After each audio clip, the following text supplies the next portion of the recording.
Hello. आज के इस खास विश्लेषण में हम एक बहुत ही दिलचस्प और जरूरी विषय पर बात करने वाले हैं, यानी सिर्फ ज्यादा मेहनत किए बिना अपनी प्रोडक्टिविटी को एकदम टॉप लेवल तक कैसे ले जाया जाए। हम उस सोर्स मटेरियल का गहराई से विश्लेषण कर रहे हैं जो हमें खुद हमारे ही दिमाग के काम करने के तरीके को समझाता है। जरा सोचिए, क्या इलॉन मस्क, बिल गेट्स या एल्बर्ट आइंस्टाइन जैसे बेहद सफल लोगों के पास दिन में 30 घंटे होते हैं? बिल्कुल नहीं। टाइम तो उनके पास भी वही 24 घंटे है जो हम सबके पास होता है। तो राज क्या है? राज ये है कि वे सिर्फ अपने समय को मैनेज नहीं करते, बल्कि वे अपने दिमाग को मैनेज करते हैं, और यही सबसे बड़ा गेम चेंजर है। न्यूरोसाइंस का एक बड़ा ही हैरान करने वाला फैक्ट है।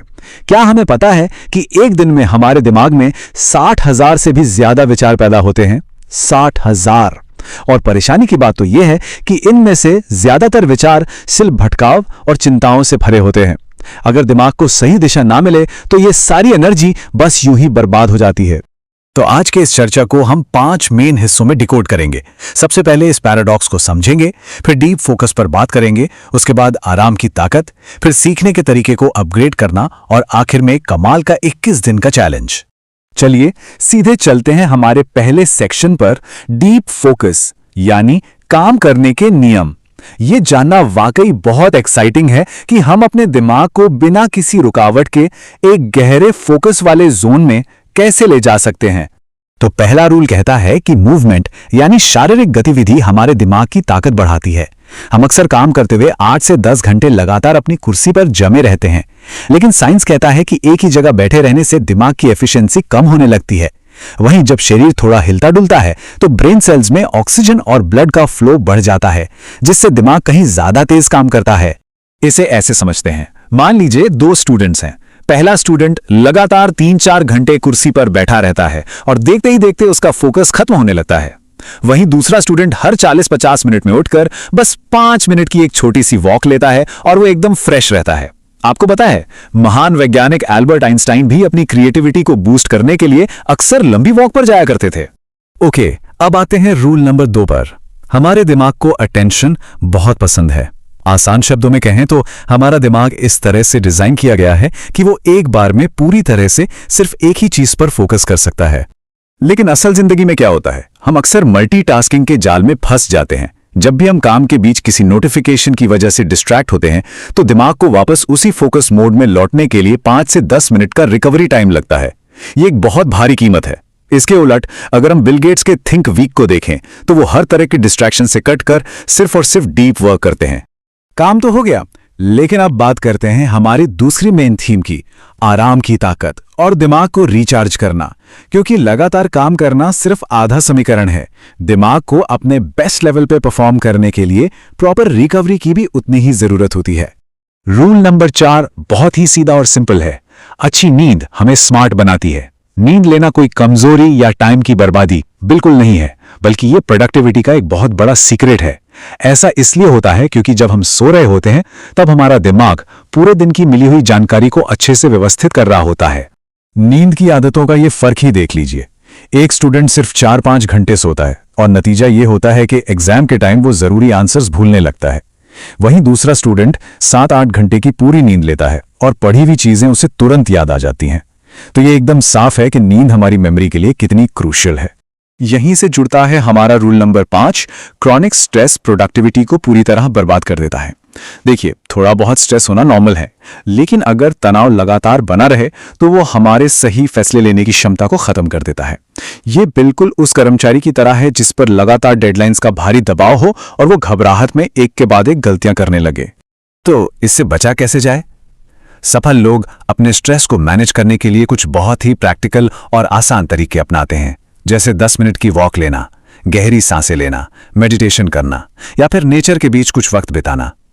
दुनिया के बड़े बड़े सीईओ अपने दिमाग को शांत रखने और गलतियों से बचने के लिए रोजमर्रा में इन्हीं तकनीकों का इस्तेमाल करते हैं।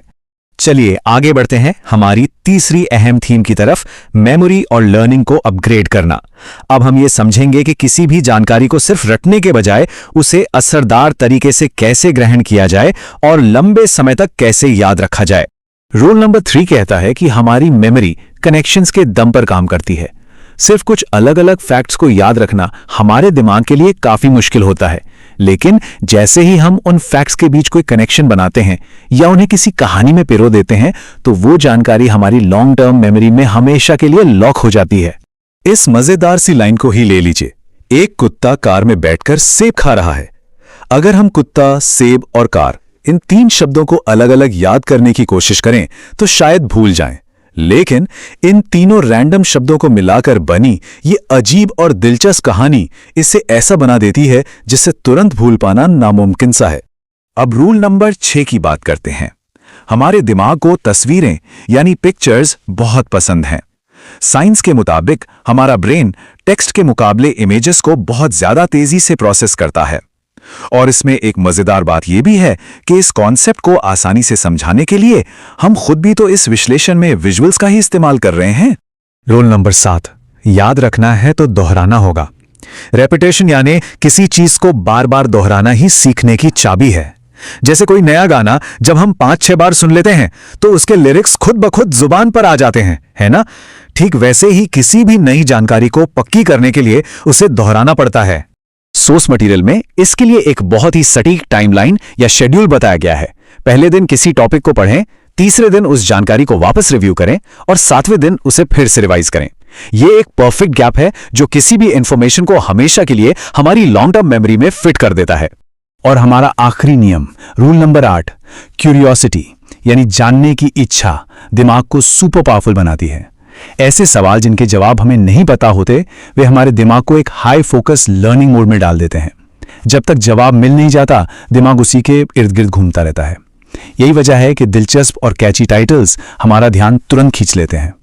इन सभी रूल्स को अच्छी तरह समझने के बाद अब हम पहुंच चुके हैं इस चर्चा के सबसे एक्साइटिंग हिस्से पर, 21 दिन का ब्रेन चैलेंज। ये सफलता के लिए हमारे दिमाग की पूरी तरह से रीवायरिंग करने के बारे में है, जहां सोर्स बुक हमें इन 8 नियमों को लगातार 21 दिनों तक अपनी लाइफ में लागू करने का एक बेहतरीन चैलेंज देती है। अगर कोई इस चैलेंज को अपनाता है तो उसके रिजल्ट सच में हैरान करने वाले होते हैं। पहला बदलाव, फोकस कई गुना बढ़ जाता है। दूसरा, दिमाग पहले से कई ज्यादा तेज काम करने लगता है। और तीसरा, सबसे बड़ा फायदा, कम समय में कई ज्यादा काम पूरा होने लगता है। प्रोडक्टिविटी में ये एक बहुत बड़ा उछाल है। तो अब इस चर्चा को एक बहुत ही गहरे सवाल के साथ खत्म करते हैं। क्या हमारा दिमाग हमारे कंट्रोल में रहेगा या वो हमें कंट्रोल करेगा? सोर्स मटेरियल का ये मुख्य विचार सच में सोचने पर मजबूर कर देता है। अब ये चॉइस पूरी तरह हमारी है कि आज सीखे गए इन कमाल की रूल्स को हम अपनी रोजमर्रा की जिंदगी में कैसे लागू करते हैं। उम्मीद है कि ये विश्लेषण काफी जानकारी भरा रहा होगा।